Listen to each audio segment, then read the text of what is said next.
Assalamualaikum warahmatullahi wabarakatuh. Thank you everyone for logging in to Wardah Books in our author session for today. Today we have an author who is very special to Wardah Books and has been a personal friend of mine through thick and thin for the last 25 years. She is very accomplished, and each time I introduce her, the list gets longer. So anyway, yeah, she is a Fulbright scholar. She has a Tan Kaki scholarship, and she studied at the Unpronounceable Institute in Paris. And I know she speaks French quite well. She has a Bachelor of Arts from NUS, a Masters of Science from Lehigh University in the USA, a Master of Philosophy in Historical Studies from Newnham College in Cambridge. She runs Archipelago Consultancy and is publisher of Halang Books. She has written many books about Singapore Malay heritage, and her book Leluhur, Singapore's Kampung Glam, just last week won the NUS Singapore History Prize for 2021. We need to take a moment to consider how significant this is. The first awardee, and it is an award that is given every 3 years. The first awardee was Prof. Miksik, and Hidayah is just the second awardee. So this is a huge win, and it is significant. So Hidayah Amin, welcome to Wardah Books. Thank you. So first, some housekeeping. This session is being recorded and will be posted up on YouTube in a few days. We will have our link on the Wardah blog. So how this session will proceed is like all our author sessions. I will be asking Hidayah some questions, and then at around the halfway mark, we will open up to questions from the audience. So if any questions occur to you, just scribble them down, and then we'll open to the floor at the end, inshallah. So Bismillah. First, before we get too entangled in this, we were talking about the Luhur, we're talking about the two Malay secondary schools. So for the benefit of those who are not familiar with Singapore Malay history, can you locate for us where Tun Seri Lanang School and where Sang Nila Utama schools were located, where they were established, and for our listeners, why do we need to know about these two schools? Okay. Assalamualaikum. Thank you, Ibrahim, for inviting me. It's always a pleasure, talking to you since a long time ago. And I must also give the context. I think when I started writing, in fact, I always talk to Ibrahim. And during that time, he already had Wardah Books. You know, when you had the small bookstore just at the corner of Jalan Pinang, right? So, and I also would like to take this opportunity to thank Ibrahim and Wardah Books for always supporting all my crazy ideas and always encouraging me to start writing, and so thank you very much. I think especially in Singapore, when our local history and stories are not documented enough, so it is very important that we support each other and believe in each other. So with like I said, the Singapore History Prize win was unexpected because I was against all the bigwigs of the academia world, and then when I won, this win is actually also for the community as well, because the book is about Kampung Glam, is about our community, is also a part of Singapore Malay history. So just Alhamdulillah for the win, and I just wanna tell you that the win is yours as well. Okay, so Sang Nila Utama and Tun Seri Lanang. In fact, before I wrote this book, I don't even know that these schools existed. I mean, by the time I think Ibrahim, when we were in secondary school, these schools were no longer they were no longer so-called the available choice for secondary school education. Okay, Sang Nila Utama Secondary School, it was situated in Aljunied Road, Upper Aljunied Road. So it's quite near SIDA. It's just beside, there's a group of schools around there. And then Tun Seri Lanang, you can still see the school building. It is along Mountbatten Road, and it is the Goodman Art Center. So that the building was the Tun Seri Lanang Secondary School building. So fortunately, it's still standing. Nila Utama is no more. So how this schools started, I think maybe later we will talk. When you talk about it later. But I just want to talk about this so-called these two schools, why they are very important to our education landscape in Singapore. Because these two schools, they were the elite schools. They were like the RI of the Malay school education. And before 1961, so Nila Utama was set up in 1961. So from 1961 until 1987, before it closed down. And then Tun Seri Lanang, which is a year later, which is 1962 until 1988. So these are the very short years, but it is very historic, because before Nila Utama Secondary School, Malay students who went to attended Malay primary school, they could not go anywhere beyond primary 6. Because, when you were in Malay primary school, you can't go to an English secondary school. So Malay education just rested at the primary level. And so with the establishment of Nila Utama Secondary School, it gave the opportunity for Malay students to further their studies beyond just a primary school education. So it was a very big thing, because for the first time we had a secondary school. And also it was like I said, it was an elite school, because there were students from even Brunei. The Bruneian government sent their top scholars to Nila Utama and later Tun Seri Lanang to further their education before they go beyond. So and if you look at the alumni of these two schools, they became like, jadi orang lah in society, like the who's who. So in fact,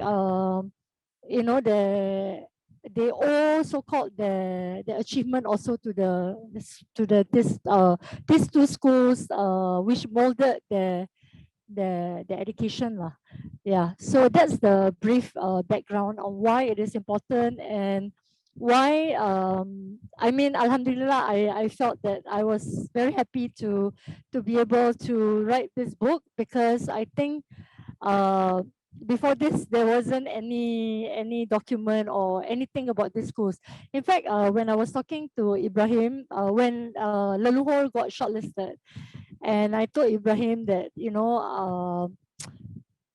was quite happy. And then I don't being shortlisted is equivalent to a win for me. And then Ibrahim was saying that actually, right, the Malay schools book should win, or should be shortlisted. So I'm like, why? And I mean, not that I think the Malay schools book is no good. I think it is equally good. But Ibrahim brought up this point, which is very important, because besides, I mean, this book, right, there hasn't been any publication about these two schools. So, you cannot find anything about these schools. Okay, if you take a look at the school magazine, or, okay, fine. But there isn't one proper publication where you can find everything about Malay education in general, about these schools, what the kind of education it gives to the students. Yeah, so like I'm quite thankful that we got this book out. Yeah.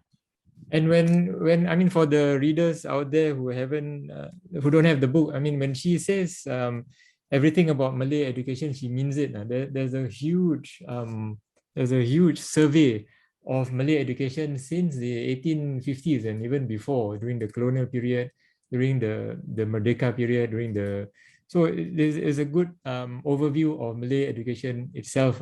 And that kind of survey, we haven't had that since I think the 60s. For definitely not an academic book, but for a book for the public. So yeah, so there's a lot of material in the appendix at the book, and there's also a lot of material in the introduction and the forwards of the book. And especially for this book, the introduction sets up a lot of context.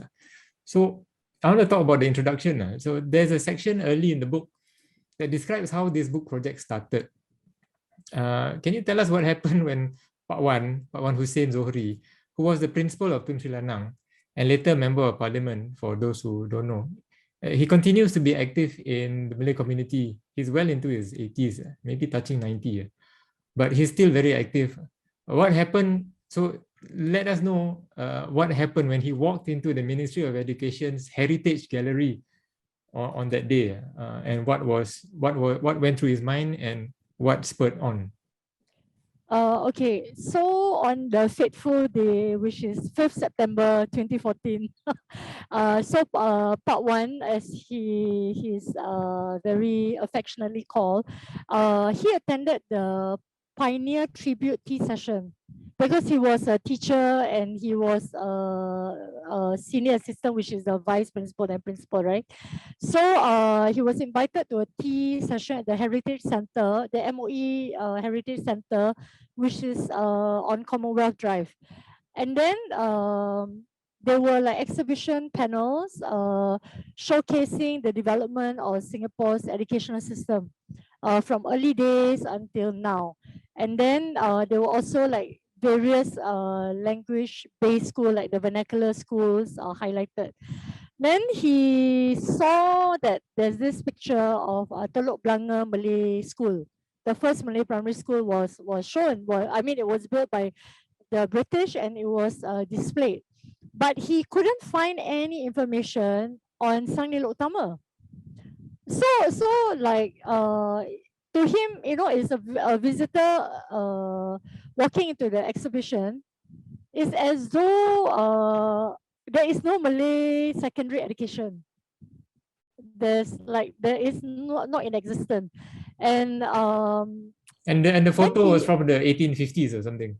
Yes, the photo for Telok Blangah Malay School was in 1856.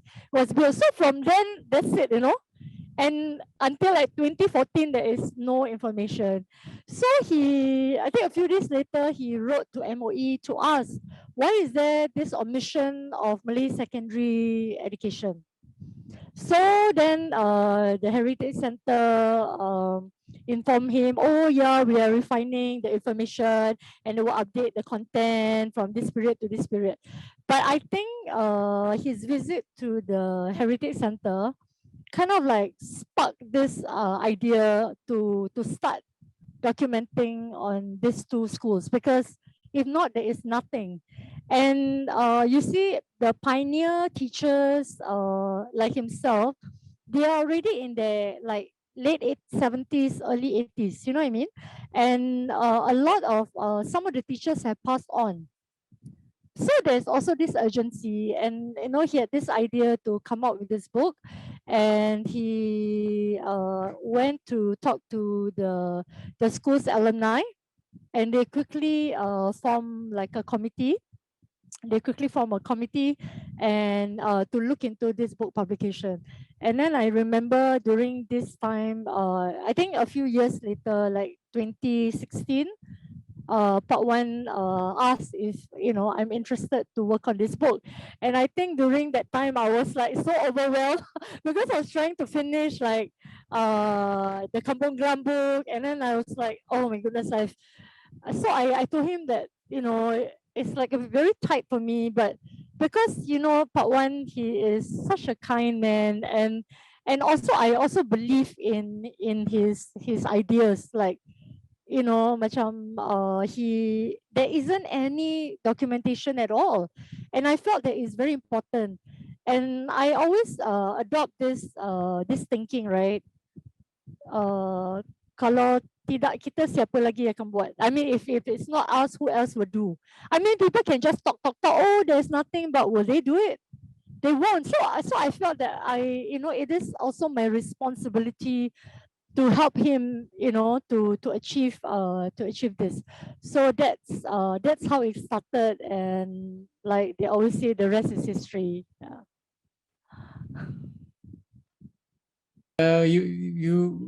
I remember when you were talking about taking on this project, and during the course of the project, I remember you were saying that it was an extremely difficult project, and things like you were saying like, this is the last straw, I'm never going to do a heritage project.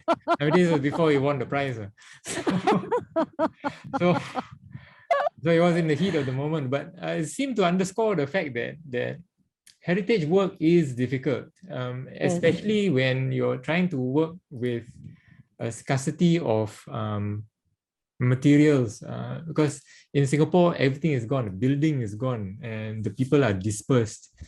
And there's no documentation. Even the official bodies, the Ministry of Education themselves, do not have proper record keeping and archival. So if those institutions of state themselves do not have so where do you go?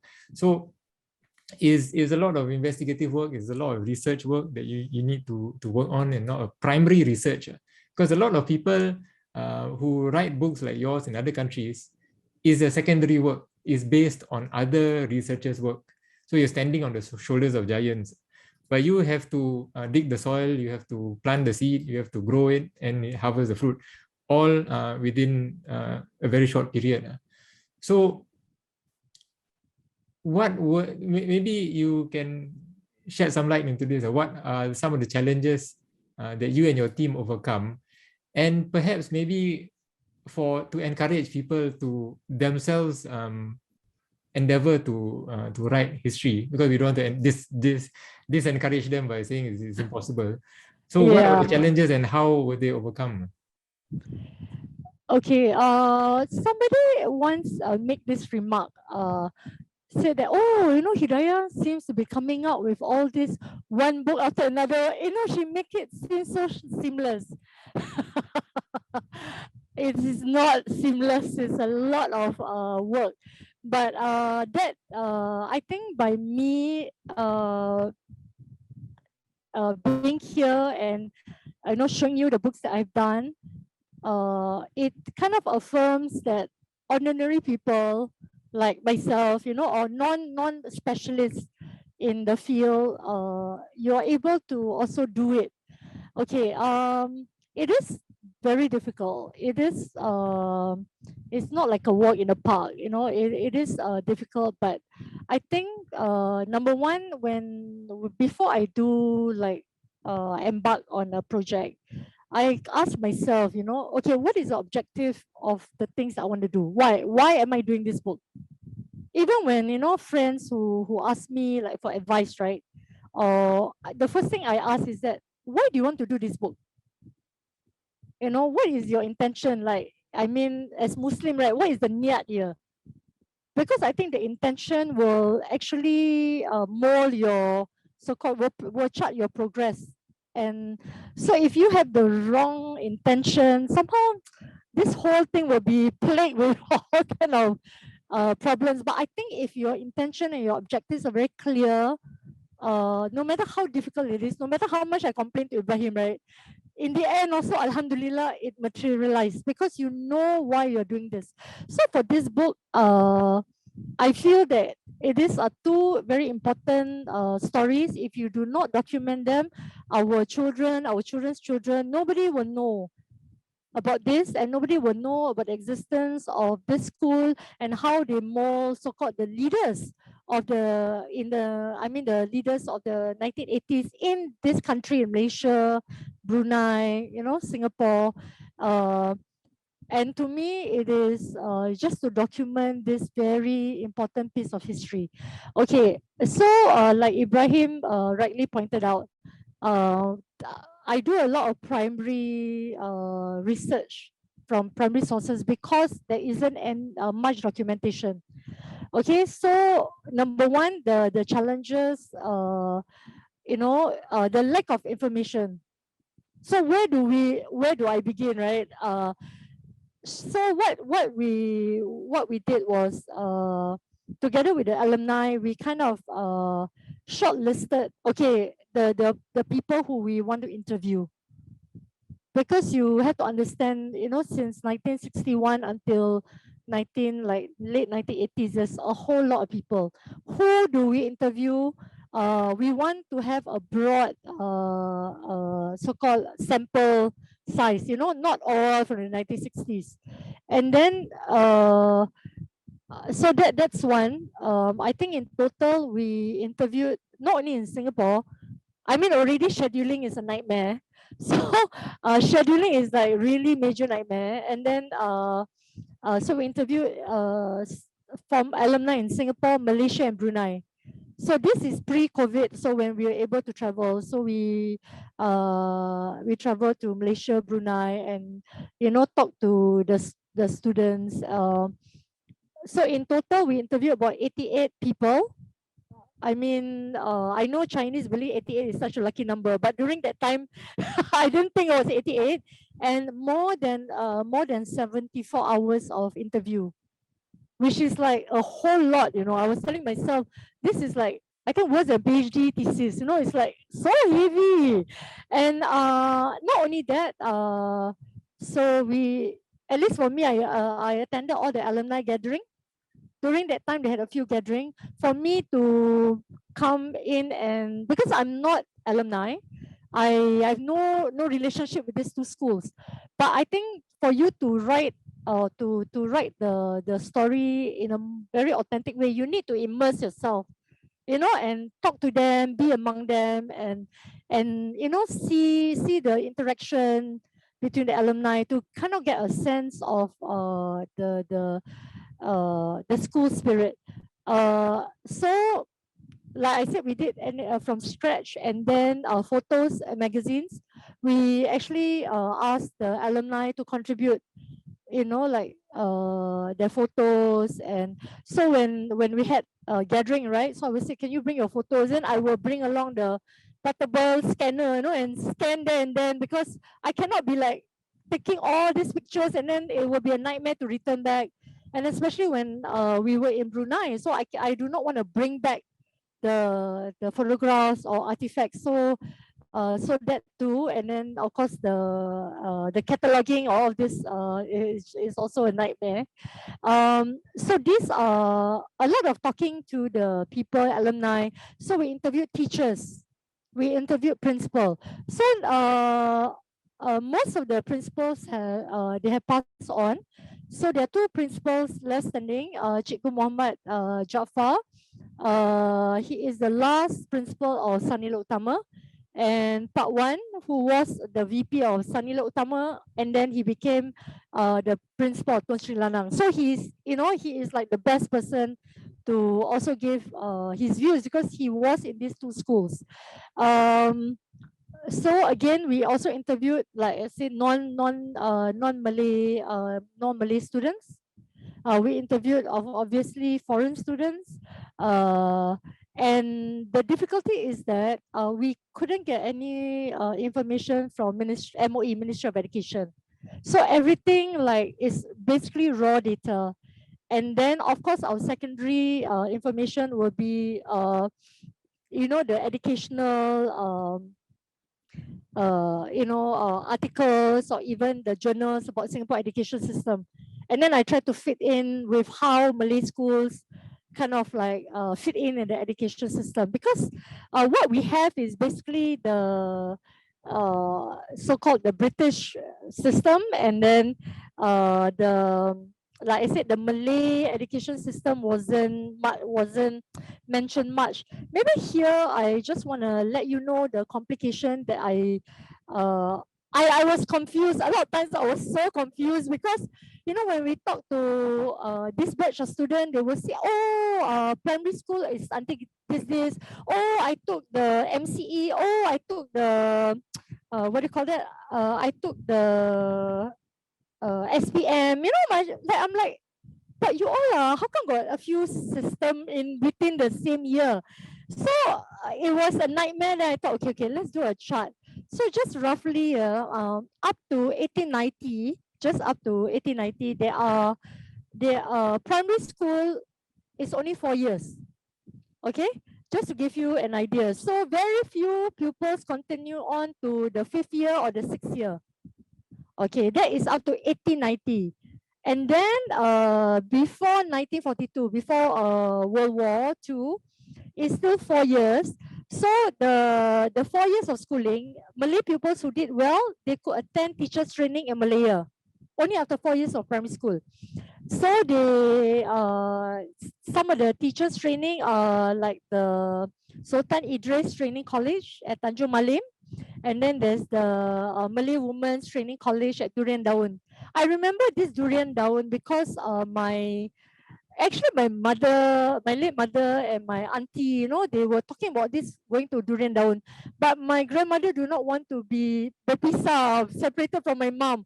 So I said, no need to go to Durian Daun. So and then during that time, also you have the special Malay classes. That means the pupils who have passed this after the four years, they were put in special Malay classes where they undergo 2 years of intensive English course. Then, upon passing, they will be placed in standard 3 or 4 of an English medium school. So you see, during that time, the age is very, very wide. The age group, because some were from Malay school, they do well enough. They were put in the special Malay classes. After 2 years, if they pass, they will go to the English English school. So that's like quite complicated. But of course, during the Japanese occupation, Malay schools they continue per normal because the Japanese allowed the teaching of Malay. So that means the Malay schools did not close down during Japanese occupation. And then in Malaya, before independence, 1965, so pupils needed to pass the PSLE before they could study in the English medium secondary school. Okay, and here, because we were part of Malaysia, right? Some of them, they took the for the second, after you have the MCE, which is the Malaysian Certificate of Education. Then you have the SPM. They have all these different so-called qualification.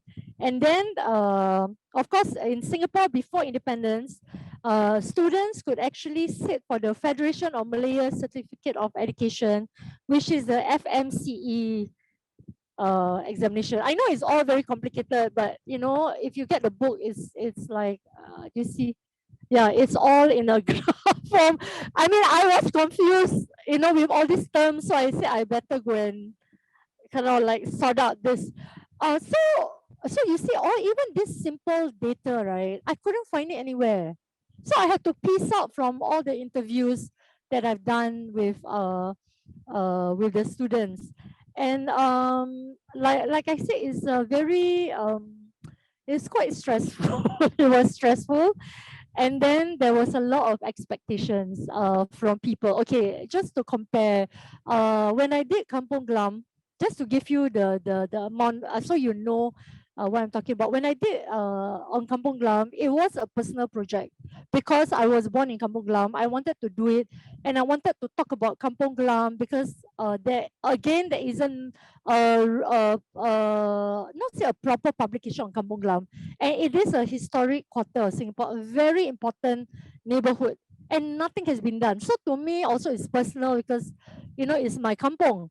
Okay, for the Malay schools, of course I want to do it because I believe it is a very important piece of document, and I absolutely agree with Pak Wan Hussein to write this book, and why we should write this book. But you see, there is a whole lot of expectations among the alumni themselves.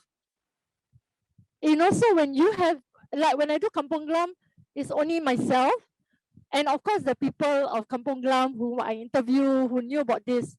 But the people, they're so nice, right? They don't don't stress you and oh, have you finished, no.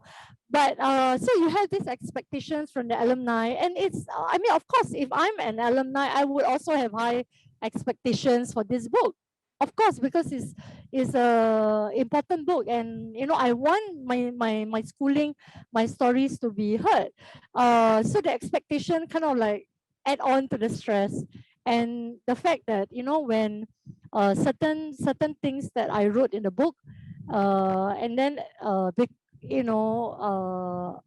because we had a grant, which is it's not for the whole. I mean, the grant is not a lot lah, but because we had a grant from the National Heritage Board, so they vetted the stories, and then on top of me having to answer to alumni, I'm having to match up the alumni expectation. I have to also defend my stories. I also have to answer to the different ministries about what I've written. And a lot of time they say, why do you say this? What proof do you have? And then I'm like, what documents? You don't have any documents. This information is from the alumni themselves. This is from their own experience, and you have to take it to be as an important resource. So a lot of times I feel that I have to defend my writing, and I have to defend the Malay schools. Yeah. So but in all, if you ask me if I were to do this book again, maybe not. But when I look at it, and when I see the appreciation, that even some of the teachers, when we did this book, they were still alive. When the book is completed, they have passed on. But the children, when they got the book, they will, they send me messages and say that, oh, I remember, my mother told me about this. It kind of bring memories, and they are so thankful that that somehow all these memories are already preserved. Because I think Malays, right? A lot of it is oral tradition. Nobody wants to document. So by documenting the stories of the Malay school experience, I think it is made more valuable because there is none to compare it with. Yeah, and hence like Ibrahim rightly said that this book is probably more important than Kampung Glam. Yeah, maybe Ibrahim, we can start at this juncture. I just show the short video about the schools. Sure, go ahead. Yeah, I will show maybe I'll show the first video is about the setting up of Sang Nila Utama. And this video was done by Television Singapura in the 1961. Okay, by Ministry of Culture, and so it's really very grainy, and it's not very clear.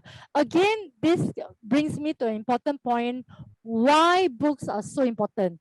People always say, oh, we can video record, oh, we can upload, we can do by the visual medium. Yes, we can do that, but you see, at the end of the day, a book will still be there. It will be in the libraries. It will be, you can, if you want it, you can find it. But sometimes videos, the quality may degrade over time. And if you do not know where it is stored, you cannot find it. So as the people in the book industry always say, publish or perish.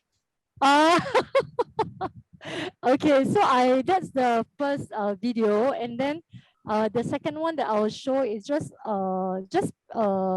this video montage of the pictures of the school, and the students, and then you get to see, you get to see the both school students, and the way the schooling experience is there. Okay. Okay, let's roll it. Yeah, yep. Okay.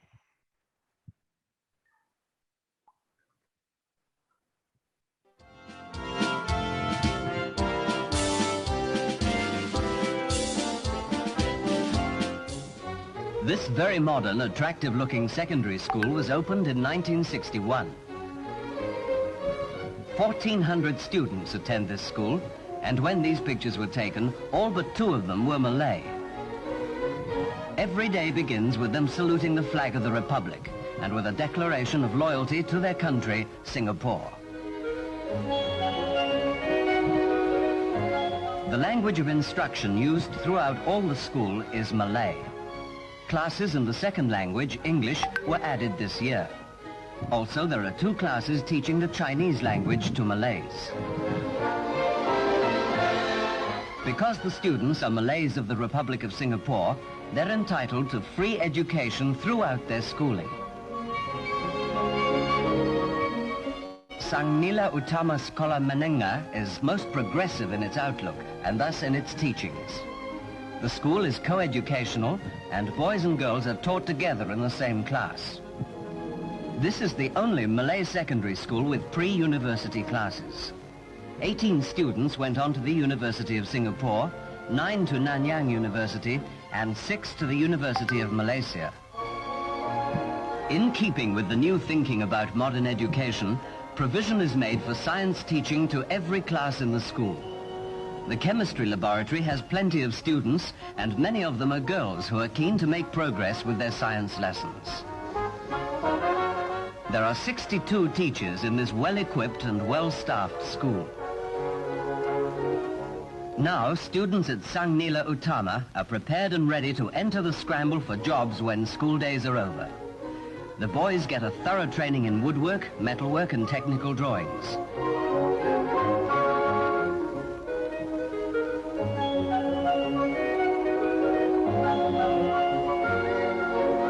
The modern, well-equipped workshops are furnished with good man-sized modern machinery.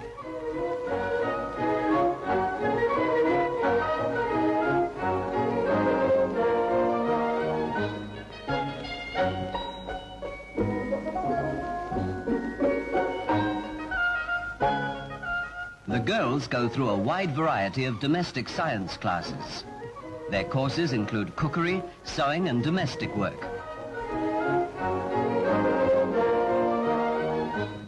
Quite clearly, these girls have learned their lessons well, and they'll be able to make meal times always a pleasure.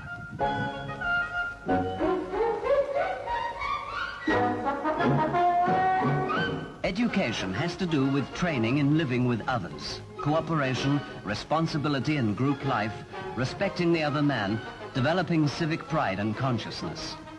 Sang Nila Utama people know this well, and the school has many youth groups and cadet corps.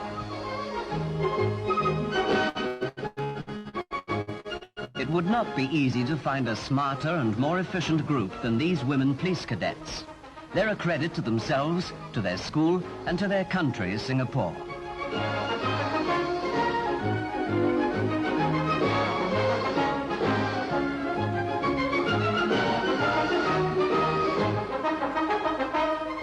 The boys form the school's military cadet corps. We see them here doing their marching routine, learning the first elements of stern discipline and immediate response to commands.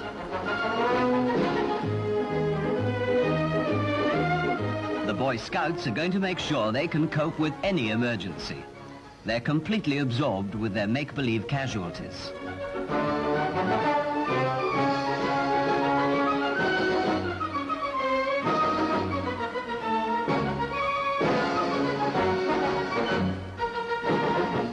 And the school gives much attention to physical exercises and games. This is softball, a version of American baseball.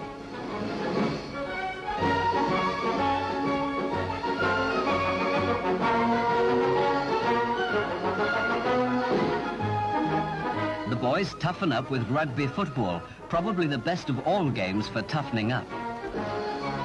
At Sang Nila Utama, there is a fresh and dynamic outlook towards schoolwork in order to better equip the students to find a living in this modern technological age.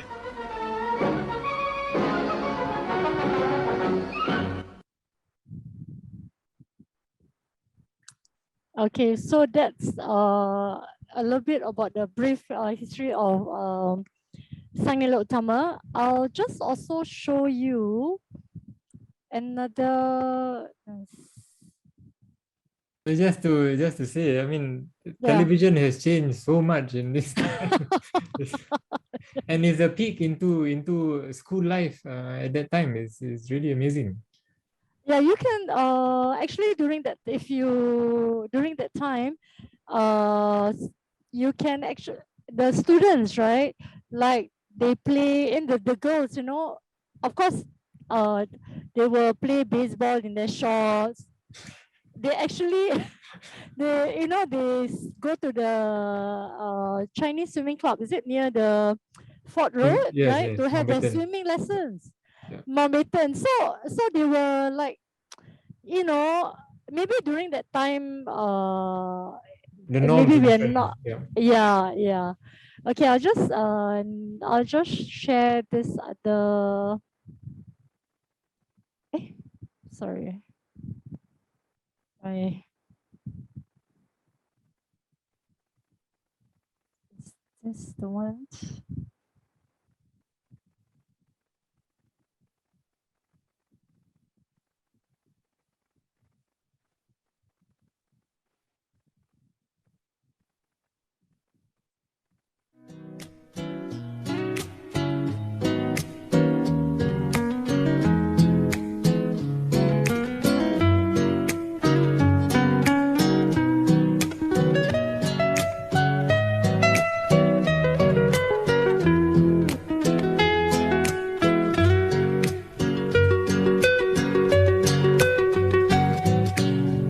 Izinkan ku mencuri bayangan wajahmu.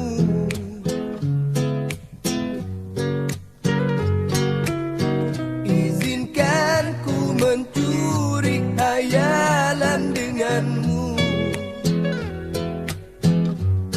Maafkanlah, oh, andai lagu ini mengganggu ruangan hidupmu. Kau senyumlah, oh, sekadar memori kita di arena ini. Kau ilham, izinkan ku mencuri bayangan wajahmu. Kau ilham, izinkan ku mencuri hayalan denganmu. Kau ilham, izinkan ku mencuri bayangan wajahmu. Kau ilham, izinkan ku mencuri hayalan denganmu. If you notice, the students, right? They can wear the pinafore, Tun Seri Lanang, right? And then if you choose to wear the baju kurung, you can also wear it. And in the earlier days, the girls will have the selendang, just a little like a net selendang in reddish maroon. And then, somebody said, just saw my wife among the Tun Sri Lanang Pictures Group photos. Yeah, so when I look at the pictures, dia macam nak nangis sikit. I feel very sebab, very Yeah, it's strange. Just watching that, I felt nostalgic. But how can you be nostalgic for a place you've never been, or a time before you were born? So, yeah. so it connects you in a very visceral level. These stories. Yeah, so and hence that's how I feel. In fact, when we had the virtual book launch in June this year, because we can't have like a physical book launch. In fact, I'm macam, I'm like I find myself crying, and I'm not even, of course the alumni, they cried, but I also feel very touched, as though I'm part of the school. So when you look at the pictures, right, then they even their faces, the way they stand, tells a story. They somehow it kind of like it moved me lah. It moved me very much when I when we did this book. So I'm going to show you one on Tun Seri Lanang. The thing is, Sang Nila Utama, a lot of people say, oh, you always macam berat sebelah, you know, one-sided, always on Sang Nila, Sang Nila. But even when we had the reunion, I actually wore the Sang Nila Utama school uniform. But because it was the first Malay secondary school, and you know it kind of it has that importance. And when you look at the video just now, you can see Mr. Yatiman Yusof. Maybe some of you might recognize some faces. You know, a lot of the alumni actually went on to become members of parliament, went on to become academics, went on to become successful businessmen and all that. And I also feel very sad because this morning we received news that one of the former SNU alumna, Professor Dr. Amria Buang, she passed away. So, and she's one of those very brilliant minds who later on, you know, moved to Malaysia. And, you know, during that time, we were part of Malaya, right? So, and a lot of them went to university in Malaya. And it's really sad that, you know, when I look at Professor Amria just recently passed on, and if we didn't have all these memories, you know, their stories are all forgotten. Like somebody said this, I can't help but think about what could have been. Yeah, I mean, that's yeah, what we can, I think as for me, as for the alumni, the best that we could do is to preserve the memories by this book, through this book. Okay, I'll just Sorry, show. Hidayah, Yes? before you, because you're gonna play a clip on the alumni meeting, right? Tun Seri Lanang, just The Tun one. Seri Lanang video of the past or of the present alumni? Present and Yeah, past. so before you go into the present, can we stay a bit in the past first? Okay, uh, can. because about this whole idea of school life lah. Because you and I, we went to the same school, Temasek Secondary and Temasek Junior College, and we have fond memories of the school lah. And for me, in key inflections of my life, I always think back to the days of school and how those friendships, experiences, and values and things that we never thought were important shaped us to what we are today. And you always think back when your life takes a turn about those days in school that provided that stability for all those experiences and learning to happen. So what were some of the stories the SNU and TSL students shared with you about their school days before we go to the modern stuff? Okay. There's a whole lot of story, you know. It's like, I think first they are appreciative to the teacher. I think for us also, we remember our teachers as, you know, like mentor and being there to guide. I mean, a lot of the stories, they say, oh, because of my teacher, I did well, because of my teacher's encouragement. In fact, there are stories that it was, some were very poor, and you have to understand this is the 1960s, you know, 1970s. People, there is not much like financial assistance or bursary and all that. So some couldn't afford it, and it was the teachers who paid for their fees. For the you know, to who actually the teachers went and helped the students. So in that sense, the teacher is not seen as not only like a role model, but their family, you know, or like helping like your own children to succeed. I think there are stories like that, and also there's a lot of reverence towards the teachers. Obviously, I think now also, you know, when we talk about our schooling time, oh, this teacher, that teacher, you know, we always talk about our teacher, right? The good, the bad, and the ugly. And the stories, the spirit of friendship, I think it came very strong. Like, of course, Gotong Royong is also very strong until now. If you look at the alumni, right? Once I attended an alumni gathering, so one of them was suffering from cancer and was depressed and all that. And then he actually came, you know, for the first time. I mean, they were like chattering, so, oh my goodness, he came. He came to and he was so thin and was basically in treatment. And he came because he wanted to see his friends. And it was his friends who actually told him, look, you cannot give up. And this, I see it, during the alumni gathering. And I'm like, when I heard this, did you know that he came because of us? Because he wanted, and he was really very sick. So it gives like this friendship that you made in school, you kind of bring it over throughout your lifetime. Like me and you, like Ibrahim, right? Still, we still talk about our school days. We still, there's this invisible bond. So this is what I see that's very strong among the alumni, and when they see each other, it's as though you never left school. This is the impression that I get. It's as though, hey, I just met you yesterday. So there were not any awkwardness, and that too. And there's one where I think the students in these two schools, because they were the pioneer, because they had to so-called struggle, right? They actually uh, did more to help the other students. For instance, I'll just there is this you see the Malay secondary school text, right? There's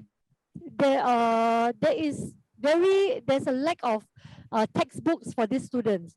So what happened was, some of these secondary 4 students, they came together and they formed like a working group of those who excel. Let's say, I just give you example, Nasrun Jamil and Salima Samad. They were heads of language and literature, and then Yatiman Yusof heads, and Naimah Hamid heads of geography. Then some, so they Zainab Rahim head of English. So these students, they actually use the Oxford Dictionary to help translate, like your 10-year series, because they were Malay stream, right? So they need to translate some of these 10-year series questions, so that it's for easy reference by other students.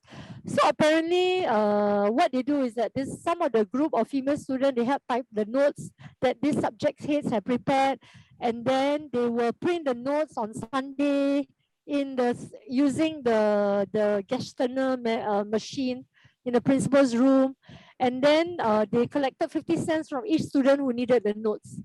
So the money is used to buy paper and ink and staples and silo style paper, yeah.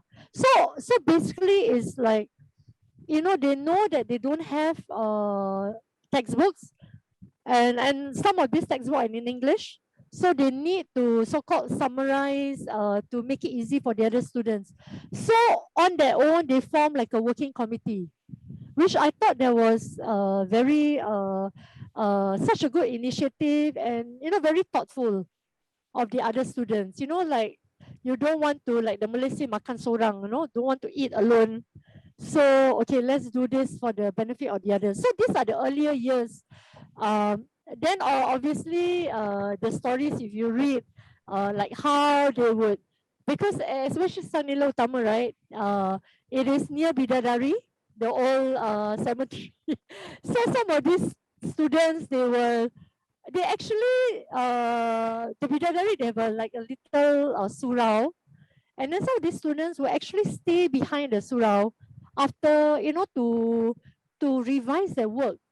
And then they help the people in the cemetery to clean the surau and all that. So there's all these stories of, like, student life, but a lot of it, when I hear, is not, there's no selfishness. You want to berjaya, you want to be successful, let's be successful together.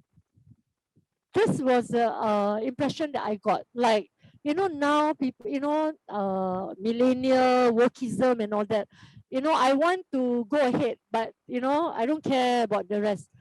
I want to get the PSC scholarship, I want this, I macam you just want for yourself and not. But I think students then, because they lack resources, they don't have a lot of things, so they are closer, and when they want to be successful together.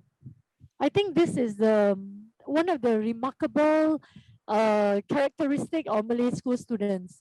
But even when I talk to the Chinese non-Malay students in the school, one of them actually told me this. She said that during that time they choose the secondary school, right? She chose because the neighbor was going to Nila Utama, not knowing. So just choose, and then they said, why you go to Malay school, then the other like Chinese parents all like make noise. And then she said that she never regretted. She even represented the school in inter school tennis and all that, never regretted. You have initially, they a bit like angry, right? Why end up in Malay school and all that? But later on, when they're already in the school, they realize that a school is just not a school. It's made of the people in the school. I think the alumni made the schooling experience the more special. So even I once took a Grab, and then I was on the phone talking to somebody, and that person, I was trying to arrange for like an interview or what. Oh, when are you free? Like for this. And then suddenly the Grab driver woman turned around and said, "Are you working on Malay School's book?" And I said, "Yes." I'm so sorry, I spoke very loudly. "Do you know that I was from SNU?" And then throughout the journey, she was telling me about her school experience. So, and then she said, "Oh, you just take my number. If you need anything or any gathering, you will let me know." So I just, even though I'm not alumni, I feel as though I'm just part of the school. Like they embrace you. All this like kakak, makcik, when you talk to them, it's as though I'm part of them. In fact, during the reunion, when I wore the school uniform, some of the boys actually asked me, "Hey, which school were you? Which year?" So then I told them, "Oh, I pre-U too last year."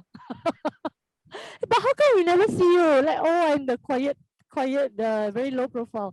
So it's I think the spirit of school days a bit different in the sense that I think even during our time, we all like, I remember I mean, when I'm in one of the better classes, but I still mix around with the people in the the back classes, so called yang jahat ni semua. there is no separate, there's no separation of so called, oh, you budak pandai, like macam kelas yang apa fonai lah, that kind of. But there is nothing, I think it's just the friendship. It doesn't matter you're from which level, what subjects or what. I think everybody, the friendship the friendship remains strong. I think now also uh the students, at least I know for Temasek, we feel very, I mean, we still meet our old friends. What more, the SNU and TSL students when they form the pioneer batch. Yeah. So yeah, it's great. Thanks for that. I know that you have a lot of stories. That's why I was trying to throw you out of this. So you can roll the clip. Yeah, again. if you want to listen to more stories like the mass hysteria, the hantu stories, whatever, please go and read here. Like all the very interesting, fun stories. Yeah, so I'm gonna I think we might run off slightly um late, but I'm gonna show you two videos. One is on TSL, Tun Seri Lanang, like the current, what it was and now. And then the last one is about the at the end we got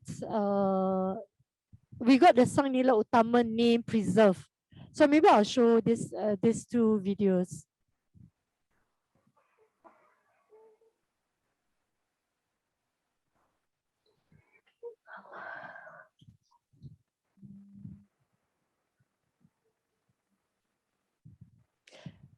And this one is actually the song, the school song, you know, so you get to hear Tun Seri Lanang school song. Yeah.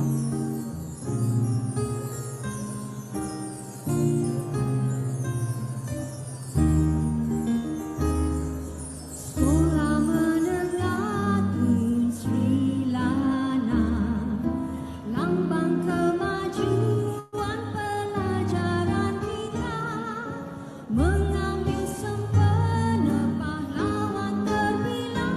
Tun Seri Lanang pujangga bangsa.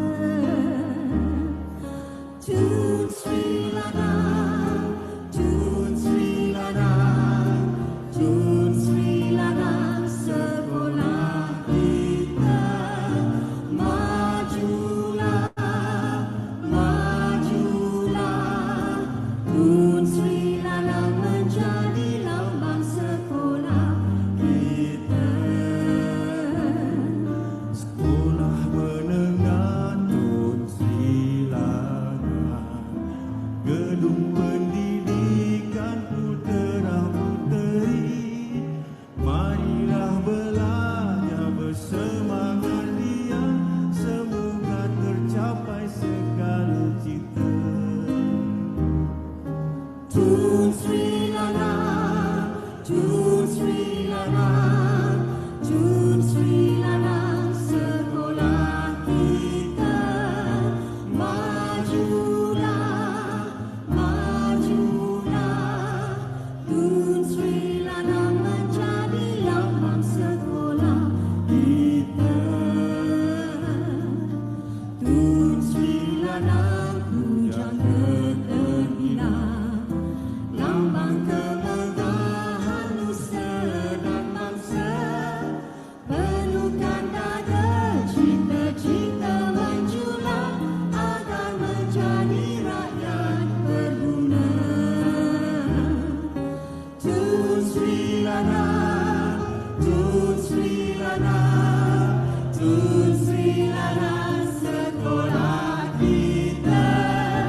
Majulah, majulah, Tun Seri Lanang menjadi lambang sekolah kita. Terima kasih. Sekolah menengah Tun Seri Lanang, lambang kemajuan pelajaran Yeah, so this is the last clip I'm gonna share. Saudara, nama Sang Nila Utama akan diberi penghormatan baru tidak lama lagi. Sempena memperingati sejarah Singapura, jalan raya di estet perumahan Bidadari akan dinamakan sebagai Sang Nila Utama Road. I'm very happy to announce that we will be naming a road in Bidadari Estate as the Sang Nila Utama Road. I'm also happy to share that we will name a part of the new heritage walk within the Bidadari Estate as Sang Nila Utama Boulevard.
Yeah, it's end of the day, And it's just a like, dotted line on a map. So yeah. Yeah, it's actually about the recognition. I think when Nila Utama, the school, I mean, of course, is no more. So part one actually, and Mr. Yatiman, they wrote to Prime Minister and about proposing the planned public housing to be called Nila Utama. Actually, that was the some of the ideas to preserve, at least immortalize the name. Okay, the school is no more, but actually have the new Bidadari estate as Nila Utama. But later on, I think MND with Ministry of National Development met up with Mr. Yatiman, and they had a meeting, and then about the preservation of the SNU name. So in the end, they named the road Nila Utama Road and Nila Utama Boulevard. So at least there is something, is being preserved. So what I also wrote in the book is a proposal that to change the Goodman Art Center, and this proposal also was mooted by some of the alumni. And even those in Brunei said that instead of Goodman Art Center, why not call it Tun Seri Lanang Art Center? Because that is the premise of Tun Seri Lanang Secondary School. And also, I think during the virtual book launch, part one in his speech, actually he proposed that the MOE Language Center to be the name, to be changed to Tun Seri Lanang Language Center. I think there was a precedent because the Umar Pulava Tamil Language Center, it was formerly known as St. George's Road. So they changed it to Umar Pulava. So there were a precedent before, and we hope that the government will take in consideration some of the recommendation, because I think what is important is, okay, so the school is no more, but at least preserve the name. Like Nila Utama, he founded Singapura, not Raffles, and you have a lot of Raffles institution, Raffles Hospital, Raffles this, Raffles that. I mean, there's nothing wrong, but we should also honor the founder of Singapura, which is Nila Utama. And Tun Seri Lanang, he was the writer of the Malay Annals of Sejarah Melayu. So I mean, he's a very important literary figure in the Malay world. So the name should be preserved.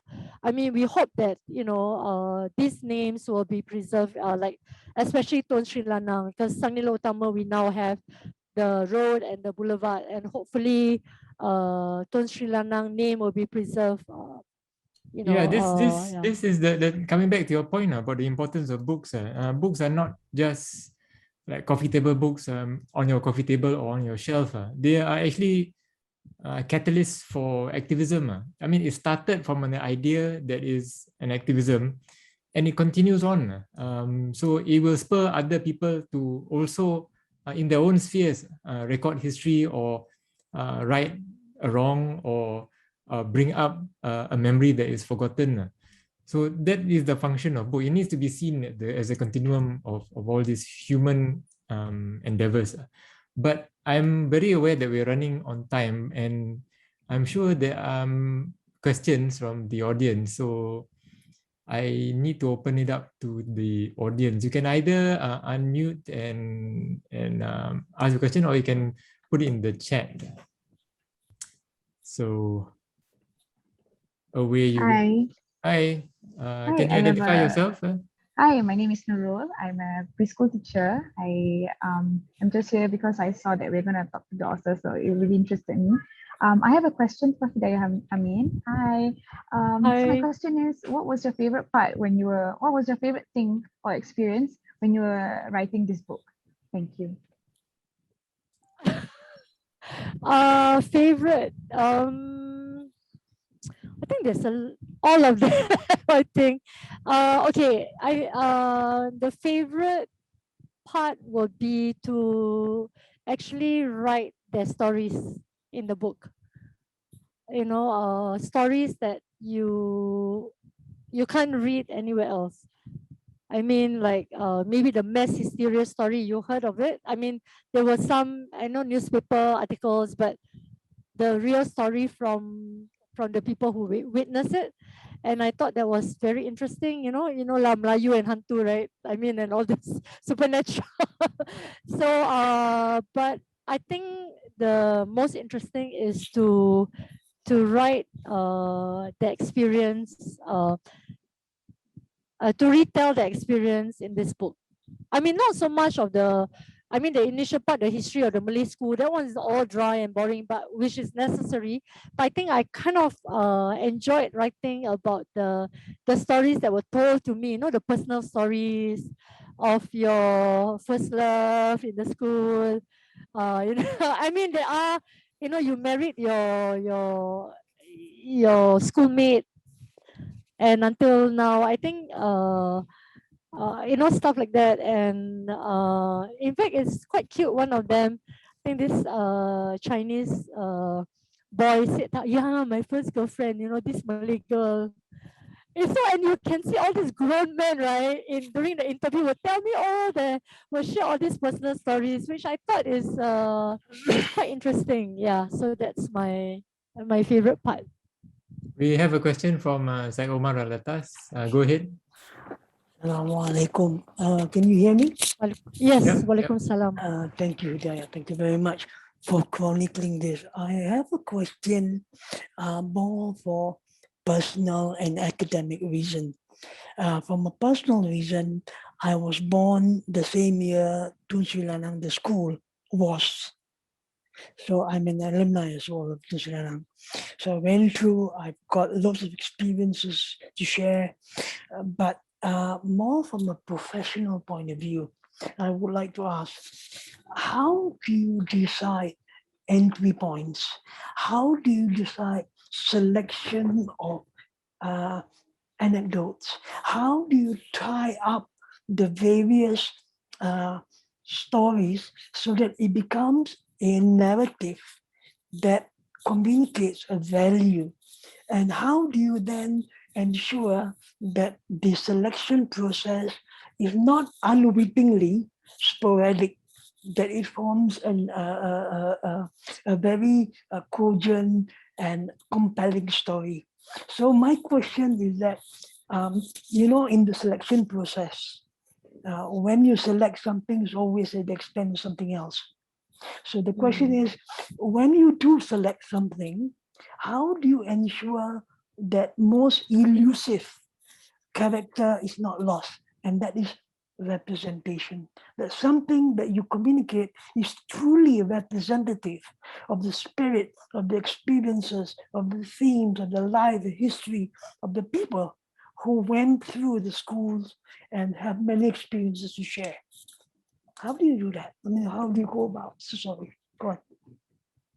Thank you for that question. I think we need another session to answer it fully. But in a nutshell, you can't put everything in one book.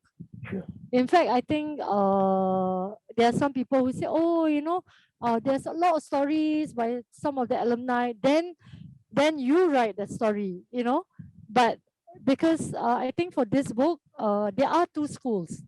So in the selection, I need to be balanced, and I need to include stories equally, not like, heavy on the Nila Utama. And so what I do is, if you look at the content, is by themes, right? You have, like, of course, the education of the Malay, and then the Nila Utama, the personality, and the school. We even within the school.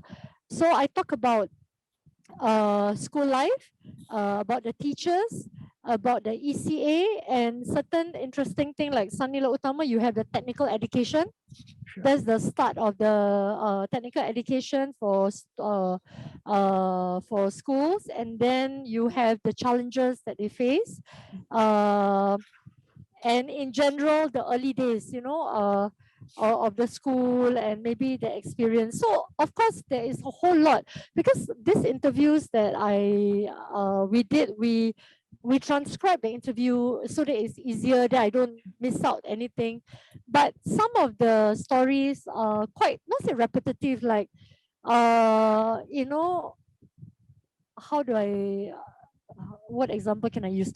Like your ECA, for instance, everybody go through the same ECA, so I cannot so I have to pick something that is like different.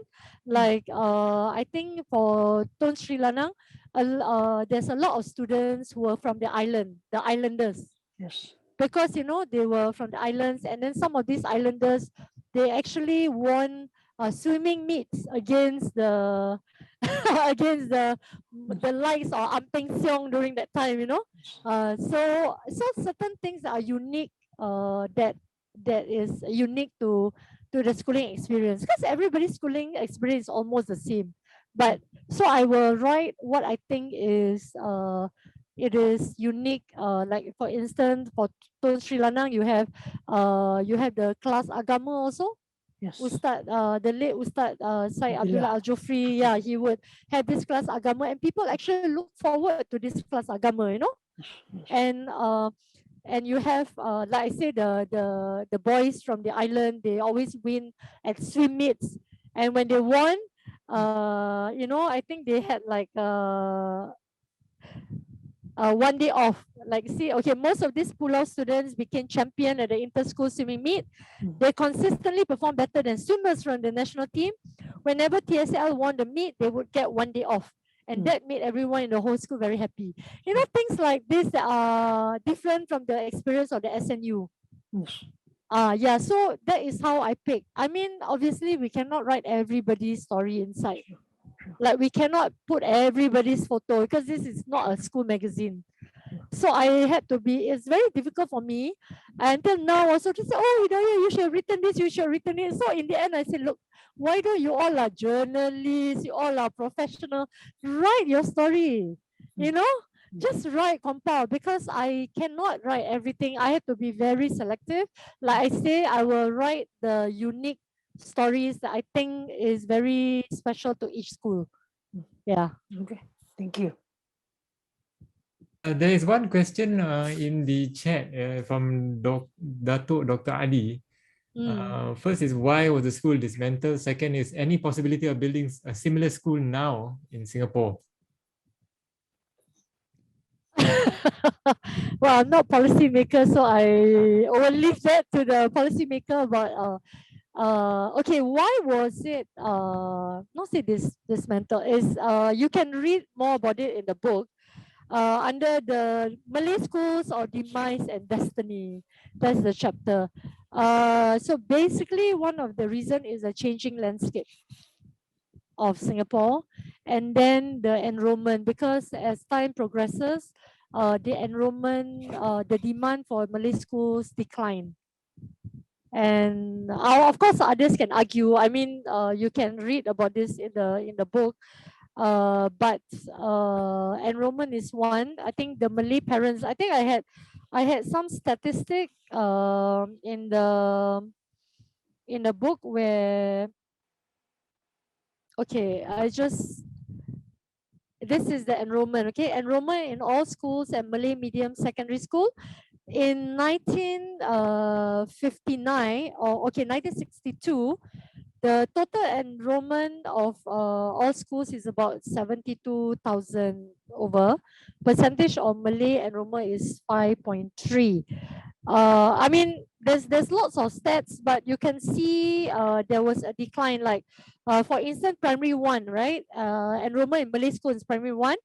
1968, there are about 3,025 students enrolled in primary one, Malay school.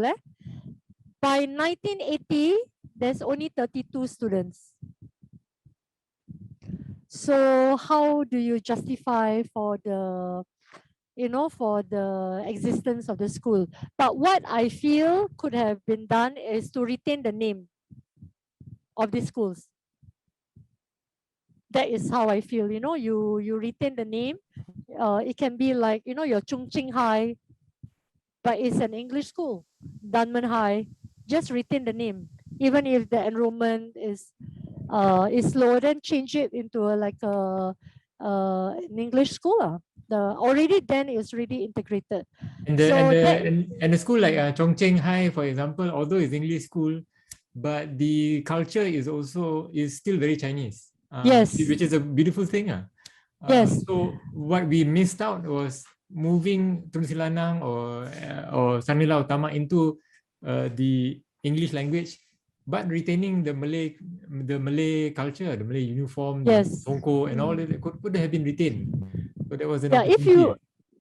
if you notice some of the pictures and the video and also in the book, like Red Cross, right? The boys actually wore songkok with their Red Cross uniform. So the Malay identity as in with the songkok is still there. And like if you see Tun Seri Lanang, you can choose.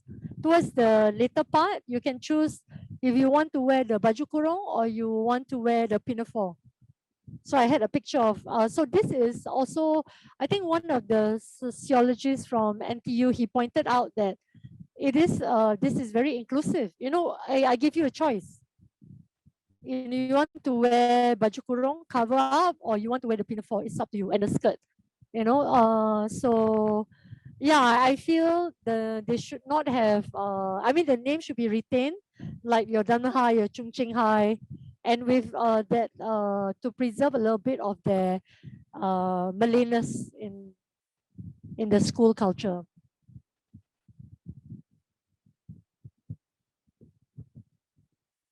Yeah, somebody said that yeah, Sekolah Perempuan Melayu Bukit Tunggal, all this need to be recorded. Yes, I agree. So I encourage the alumni to please work on it. But in this book, there are pictures of these schools, and there's a whole list at the back of all the Malay schools in Singapore during pre-independence until the last schools, which included the pulau, the schools in the islands. Yeah.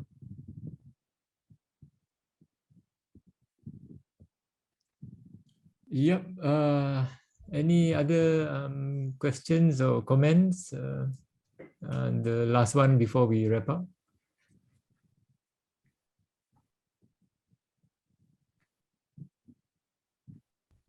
While waiting for that, just to let everyone know that Hidayah is coming out with yet another book. This is the, okay, I cheated a bit. This is not the new book. This is the new addition to Gedong Kuning. This is the book that literally started it all, changed the trajectory of Hidayah's life. It will be released soon. This is Gedong Kuning, and we hope to see Hidayah again for that. Yeah, so Gedong Kuning was, like they say in Lord of the Rings, right? The one ring that unites. Oh my goodness, sounds very morbid, but no. So I started my whole writing journey with the Gedong Kuning book, which was published 11 years ago, and it was meant to be the only one book, but suddenly it kind of gave birth to all these other books. So basically, Gedong Kuning Memories of a Malay Childhood, the revised edition will be out inshallah end of the month. So please go down to Wardah Books and get them. I will sign the copies, so you should go to Wardah and get signed copies. Okay, alhamdulillah.